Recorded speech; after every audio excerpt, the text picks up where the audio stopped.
Atenção, atenção, reviravolta no caso da brasileira encontrada morta na Argentina. 3 anos se passaram e só agora a morte deve ser tratada como feminicídio. O principal suspeito já chegou a ser preso. A reviravolta veio depois que a história foi exibida pelo Domingo Espetacular em agosto, aqui na tela da RIC Record TV. A gente repercutiu no Balanço Geral também e com isso surgiu uma nova testemunha, uma testemunha-chave. A Justiça Argentina reabriu o caso. No começo, a morte de Luana Mello tinha sido considerada como natural. Mas não é bem isso. Uma testemunha aparece. E aí várias coisas começaram a encaixar na minha cabeça. Um homem suspeito é preso. Ele tem assinado, metaforicamente, o livro de entrada. Que ele esteve ali. Uma notícia que a família esperou por 3 anos para ver publicada. No se podía seguir adelante con los ojos vendados, sin ver todos los componentes que hay de odio de género. Luana Mello tinha 25 anos quando foi encontrada morta num apartamento onde vivia em Buenos Aires. E eles falaram que era uma morte natural, porque ela não tinha nenhum sinal de violência. Depois de assistirem a esta reportagem que o Domingo Espetacular exibiu no final do mês de agosto, alguns amigos de Luana entenderam que a morte da brasileira não poderia ser natural. Eles se mobilizaram, criaram uma conta numa rede social e ali passaram a compartilhar as novidades do caso. A linha do tempo começa com o dia em que o corpo de Luana foi encontrado, 30 de março de 2018. Quando eu cheguei na delegacia, eu perguntei o que havia ocorrido. Eles falaram, olha, tudo aparenta que foi uma morte natural. Aos 22 anos, Luana trocou Jataí, no interior de Goiás, pela capital argentina. Era assistente de finanças numa multinacional. Falava inglês, espanhol e sueco. Sempre rodeada de amigos, namorava um rapaz argentino e adorava tocar guitarra. Dia 2 de abril de 2018. A irmã percebe que faltavam alguns pertences de Luana. O celular dela estava faltando quando eu fui arrumar as coisas dela. Entre maio de 2018 e setembro de 2019, os peritos argentinos prestam depoimentos sobre os resultados das perícias. Mas nada é feito pela justiça depois disso.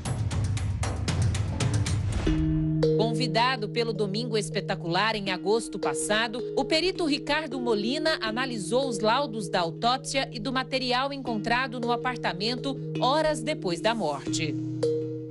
Que ela tinha uma série de patologias que nem ela mesma sabia, né? Ela tinha uma patologia cardíaca importante, ela estava com um problema respiratório pulmonar nos dias anteriores ao crime. O perito brasileiro apontou nos laudos o que os peritos argentinos já tinham demonstrado. Poderia ter sido um crime. Quem a matou, intencionalmente ou não, porque essa é uma outra questão, tampou a boca com a mão e, ao mesmo tempo, assim, interrompe o fluxo nasal também. Então, a pessoa não respira, ao mesmo tempo em que apertou com a outra mão, uma mão só, o pescoço. Para uma pessoa saudável, a força poderia não ser suficiente para matar. Mas para quem tem problemas cardíacos, só isso seria fatal. 3 meses depois da morte da jovem, o aparelho celular é encontrado com um homem chamado Amadeus Urushi Condori, irmão de Iver Urushi Condori, boliviano que trabalhava para a dona do apartamento onde Luana alugava um quarto. Tendría que consultar com meu advogado. Iver é preso e logo libertado. Ele responde processo por furto. O irmão, por interceptação de objeto furtado. A promotoria pede a ampliação da acusação com base nos laudos periciais. A juíza nega. O promotor apelou e a Câmara de Apelações fez a sua sentença conforme a juíza. O promotor público não se conformou, ele voltou a pedir a mesma coisa. Mais uma vez é negado o pedido de investigação. O caso ele teve muita repercussão, tanto no Brasil quanto na Argentina. Os principais meios de comunicação da Argentina publicaram notícias a respeito, e após esse movimento, uma nova testemunha surgiu. O principal responsável pela reviravolta no caso foi um conhecido de Luana que morava antes dela no apartamento em que a brasileira foi encontrada morta. Luana se mudou para lá por uma indicação dele. Hoje, ele está no Brasil e nós conseguimos uma entrevista exclusiva com um homem que prefere não mostrar o rosto. Sim, eu não pensei nada. Ele conta que conversava com Luana pelas redes sociais e a viu uma única vez, só no dia da mudança dela. Ajudei ela a carregar algumas coisas. Eu lembro que ela reclamou um pouco de dores de cabeça constantes que ela sentia e tudo. Foi tipo uma horinha ali que a gente conversou. Lorena era a dona do apartamento onde Luana alugou um quarto para morar. Ela mantinha uma pequena oficina de costura no terraço. Lá trabalhava Iver, o principal suspeito. Ele tinha as chaves do prédio e do apartamento. Antes de ele se mudar, existia um conflito ali entre a dona do apartamento e esse acusado. Ela me contou, a Lorena estava tomando banho e o Iver estava espionando ela. E isso deixou ela muito assustada. Segundo a testemunha, o ajudante de costura foi demitido no dia seguinte. Eu achei ele muito calmo, ele não falou nada, ele não se defendeu. Depois disso, a testemunha se mudou e, na sequência, Luana morreu. Lorena, a dona do apartamento, chamou o antigo inquilino para conversar. Ela me chamou para ir na casa dela, eu fui, ela tinha alguma coisa para me contar e quando eu fui o Iver estava lá. Bom, ele tinha acesso à casa de novo porque ele estava trabalhando lá de novo.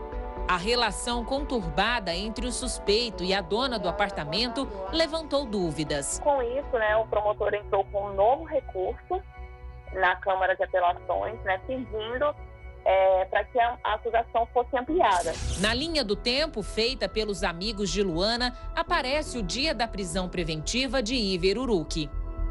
A acusação é ampliada de furto para tentativa de homicídio. Ele foi acusado pelas provas, Então, com certeza, esse sentimento de alívio ele existe nesse ponto. Mas a gente também tem consciência de que é mais um passo numa luta, numa caminhada. Agora que vem um julgamento. Miremos esto. Ana Correia, escritora e representante do Ministério da Mulher da Argentina, garante que o caso cada vez mais se configura como feminicídio, que é quando o homem usa da superioridade física para matar a mulher. Ela pede firmeza nas investigações. Justiça, para levar a verdade à família, que é o que está reclamando.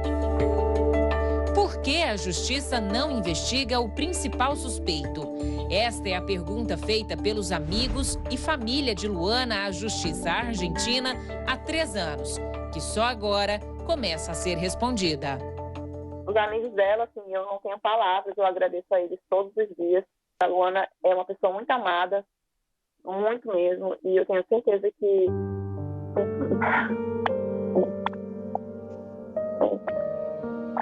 Eu tenho certeza que ela sabia disso.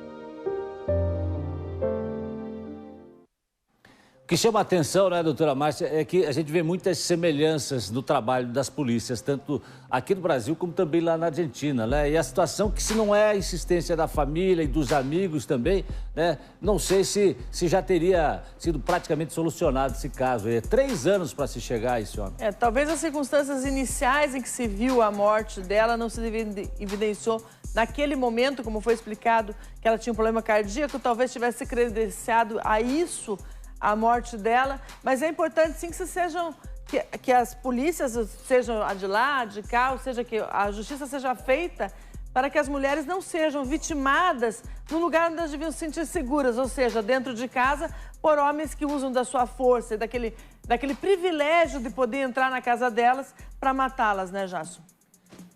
Verdade, doutora Márcia. Bom, é um caso que a gente segue também acompanhando aqui no Balanço Geral. Já trouxemos a primeira parte dessa história, os primeiros capítulos. Agora também a gente segue acompanhando novidades, você vê aqui no BG.